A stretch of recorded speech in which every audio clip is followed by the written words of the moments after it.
Now, Captain, I found something I think would be of interest to you. I don't want to interrupt your reading. Some rum. Rum in a good book. Where? Rum in a good book. You can't beat that. You can't beat rum in a good book. Join me, Captain Sculptopus. Aye.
Now, before we talk about these great reading things we have here, are these books and these journals and stories on episode 3 of the Pirate Round. First, we open every episode of the Pirate Round, which is our tradition, with a shot of rum. And we do this for friends, known and unknown, absent and here. And we do this shot for those who have departed, our relatives and those we love who are no longer with us. And so we say your heart to them. And so, Captain, I've come across this rum. In a crystal skull? In a crystal skull, no, nonetheless. I don't know what this rum is. But we're going to find out, and we're going to have It's not as bad as that stuff. Well, I don't know. We're going to find out. I've asked Bill G. Now, he has no idea. As far as he's concerned, it's simply rum. Simply rum. Simply rum. So, let's have a flavour and see what it says. Well, it tastes pretty rummy. Taste? I mean, smells. That too. I think you'd be drinking too much rum, Captain Sculptopus. Well, the sun is quite a bit above the yard arm, as you can see, and it's a fine day for drinking rum. So, we'll have a pour. Don't want to give you too much, in case it's bad. You don't know what it is. No. Will rum be bad? Well, only some rum is bad. Like there's been some bad rums. Captain Morgan. That's been some bad rums in life. Calypso. And we'll put this here. So, let's take a look at the colour. Let's get a nice ombre. It's quite dark, I think. It's a little bit darker dark. than normal. Yeah, it's a bit dark rum. It's got some stuff in there. It's got either some colour or some molasses or something. A wee bit of woody smell. Is it? And you can smell the spice, but it's not overly spiced. No, I can smell the spice. And I can definitely smell the wood. That's strong wood. What do you say? It's got a wee bit of a tingle, but it is smooth. Right. Now, it's not as smooth as some of the other rums that we've had, like Bamboo. Bamboo, you see? Bamboo. Or Pyrate. It's a little smoother than Pyrate, but if you remember the last episode, Bamboo. Oh, Bamboo. Be the rum. At least to me. Now, I've got to say about this one. It's got a wee bit of a woody. It's got a bit of a bite to it. Now, if you want to clear your throat because you got some cold and whatever else, it's got a bit of a bite coming out the front. I think it's a wee bit of a warmer rum. It's a warmer rum, I would say. Not sure what kind that is. It's definitely got the woody. That it does. I'm not tasting much spice, really. I'm tasting more wood and more background flavour. But it's still a good rum. I wouldn't say no to this rum. I wouldn't say no to it. You're hard. You're hard. Well, that is good. So, Captain, bit hot. I got to tell you, I like to read. Reading is a good thing. I think you like to read too. As I've been known to, yeah. So, one of my favourite people to read about is, I actually love, I don't know why, but I love Captain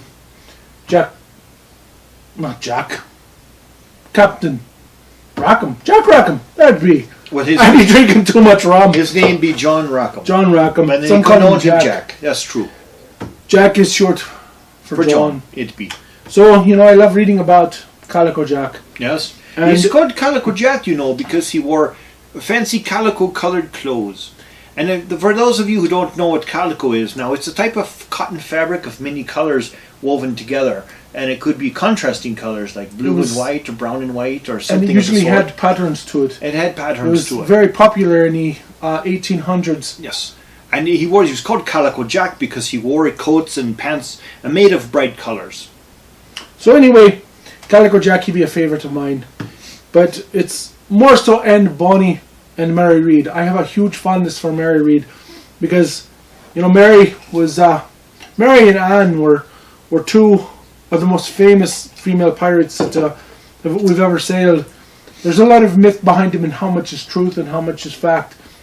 We're not really sure. But anyway, I've got two books here about Calico and Anne, and one does not have Mary, the other one does. So I will start with the first one here. A book called The Only Life That Mattered by James A. Nelson. Now, James A. Nelson has wrote some very fine He's quite a good writer. Sailing books. Yes. A lot of it's in the war of the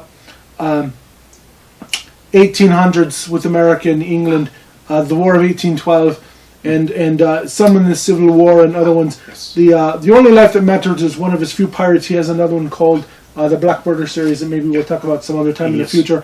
But James The Only Nelson. Life That Matters is quite a good tale of Anne and Jack and Mary. It's based on truth, but how much is truth? Like I said, we don't know all the truths about Calico Jack and Anne and Mary. It doesn't get into a lot of details about Mary, who, like I said, she's probably the one I admire the most. Being a female pirate, yes, you might think I may not be a female pirate, but Anne fooled them all. I fooled them all too. What you do? Anyway, it's a good book. I read this quite a few years ago. It's a book I probably need to return to. I would have to say it's one of my favourite books. And it's got a very sad ending because, Jack and Anne had a very sad That's true. ending. I say, a lot. I've been drinking too much rum. But anyway, James Nelson's a master storyteller. It's a very good tale. And I would highly recommend this book. If you have not read this book, I would highly recommend it. And go out there and read it yourself if you love to read. Even if you don't read, you should be reading, because reading is a good way to expand your knowledge and to get further in life and to learn great things and have great conversations. As the captain and I here, we love to talk about many things, piratical and non-piratical. And we learn all these things from many good book. Like the rum. He knows a lot about rum because he's read about rum. I will pass the next book. This book is a book that I recently just finished. Actually just finished it last night, called Captain in Calico. Well, I say last night, but this is recorded. This is a pre-recorded, a pre-done message. And this is more of a book about Jack with a wee bit of Anne. And in this book, you really feel sorry for Jack and you really learn to despise Anne. Whereas The Only Life That Mattered, you don't despise Anne as much. This book, you despise Anne a lot more. This one is probably not as truthful, and but it's got some pretty good action, a really good ship fight in it. Another good fight that's not so much ship, but a little bit of a ship. I would recommend this. George McDonald Frasier has wrote other books about soldiers, but not so much pirate. This was a hidden gem that his children found and released after George McDonald Frasier's death. I would highly recommend this book. It's a quick read. It's quitty. I think I could probably read this probably in a day or two if I really sat down and put my nose to it. But it is a good book, and I would, while I would give this probably 4 stars or 4 cutlasses, I'd probably give this one 3 because it is a book about pirates. It is about Calico Jack. It has some great adventure, and it's a fun read, and I would highly recommend it. Now, as people know, now to bring those books over here now a minute and let's say some words. Now, Captain Calico, George McDonald Frasier. People might be a bit familiar with the gentleman because he wrote the Flashman series. The Flashman Those series the books that I talk about. was about a British soldier who always seemed to be in the right place at the right time. At the wrong time. At the wrong time to benefit from whatever happened around him. And I think that was more in what, the 1700s, 1800s? It was the Napoleonic Wars. Napoleonic, yeah. And so he's quite famous for that. And finding this in amongst his notes after the man passed away, it shows that he had an interest in history. He wanted to turn it a bit to his own ideas and his own philosophies. But at least he's thought enough about John Rackham here to put a book out about him. There's not that many books about John Rackham. Most of the books you find about John Rackham include Anne and Mary, and we'll be reviewing another book in the future about Mary, which is, like I said, is probably one of my favorite pirates. True. And so, as a quick read, I would recommend this. For historical fact, not so much now. Now, let's talk about James Nelson, an amazing writer. Who's done great of nautical history. The man is a sailor himself, and he's done a great deal of history. And one of the introductions to piratey books that I first had was through James Nelson. And he also writes a great deal about the Norse, and the Norse in Ireland. And now what people don't know, and know this is quite of a segue, and they don't know so much about this, but the reason that the Irish walk around sporting their red hairs, like Anne, is because of all the Norse that have settled there in Ireland and had their way with all the Irish ladies. And from now on this time, the Norse being red-haired themselves, producing all these red-headed children. And you might say that the Norse were the first real pirates of the sea, as they call them, were wolves of the sea. They were wolves of the sea, they say, and some of the most successful pirates in history were of the Norse.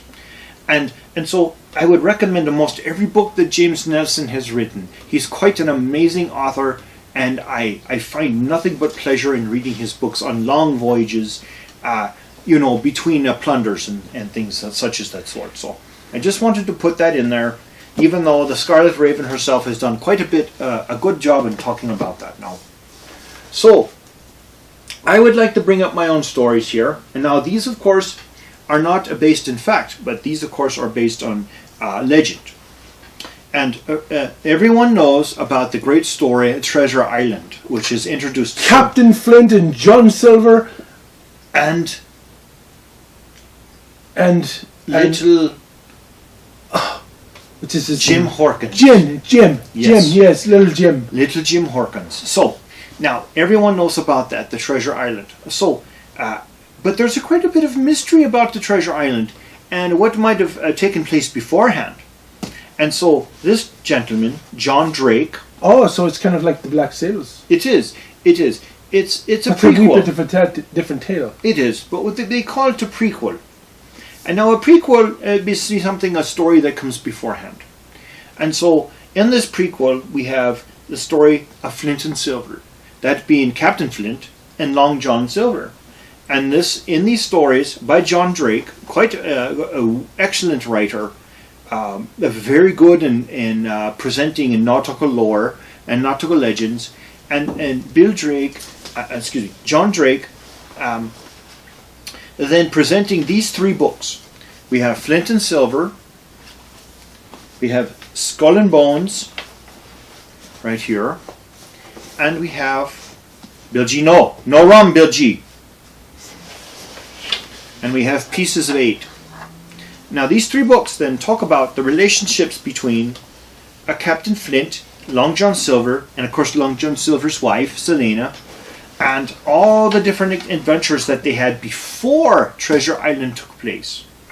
And you learn quite a bit about sailing lore and about piratical instances here, and about Caribbean islands and British sailing and everything. And I would recommend these books. Now, they're not so much based in fact, but you have to consider that John Drake knew quite a bit about sailing and history to come up with them and to make them authentic as he could. And I'll have to say that I enjoyed them a tremendous amount. They are fiction, but I will say that they're good reads and they go rather quickly. Of course, the covers are quite amazing now. This one you've got a compass on, and this one you've got a pistol, and that one you've got cutlasses, I do believe. And I would recommend them wholeheartedly to those who are interested more in piratical stories, and not so much in solid fact about pirates, but more about piratical lore. Now, what do you say, Captain? I haven't read these, but I will have to read these sometime soon. Once I finish my other book that I just started. A good idea. And so you have John Drake, of course, writes under various pseudonyms, being his different names that he's got. But he's quite an amazing writer. And what would be the names of these books? Well, we have Flint and Silver. That'd be the first one, I think. And then we have Skull and Bones, a great piratical name. It's a great name. Skull and Bones. And this we have Pieces of Eight. And so these three books together make a trilogy. And I can heartily recommend them. Heartily recommend them. Not heartily. But heartily recommend them to those who like a good rollicking read full of pirates and full of adventures. Now, does he have other books? He does. But he's written under other names. And so, but these are his sailing books. And I would recommend those to everyone. Now, let's go ahead and have one more toast. One more sip. A toast before we go. A toast before we go to our A toast to lost friends, to friends yet met, and to good reading. to friends yet to visit, hopefully soon. And we'll give a toast to good reading and good adventures and all the things that would make life worth living, and that be adventuresome tales, A good book to read. a good book to read, and a good place to read it in. And remember, youngsters, if you're watching, and I don't know why there'd be youngsters watching this, but if there are, Drink responsible if you're going to drink at all. If you're going to drink at all, youngsters, don't drink at all. But I'll say to you now, reading is your strength against the bulwarks of the world. It's your adventures out into the high seas. And against those who wish to tear you down. Always have your strength in reading, because that's where you'll have your knowledge from. And so, to the Scarlet Raven, I be Captain Sculptopus, and we say yar har with our rum. Smooth sailing to ye. Smooth and sailing many good to you. adventures. And many adventures to come. And may your life be a merry one, but not a short one. And as I say to you now, don't let anyone make you scared. For you're courageous and strong, and from now on, this be the Pirate Round.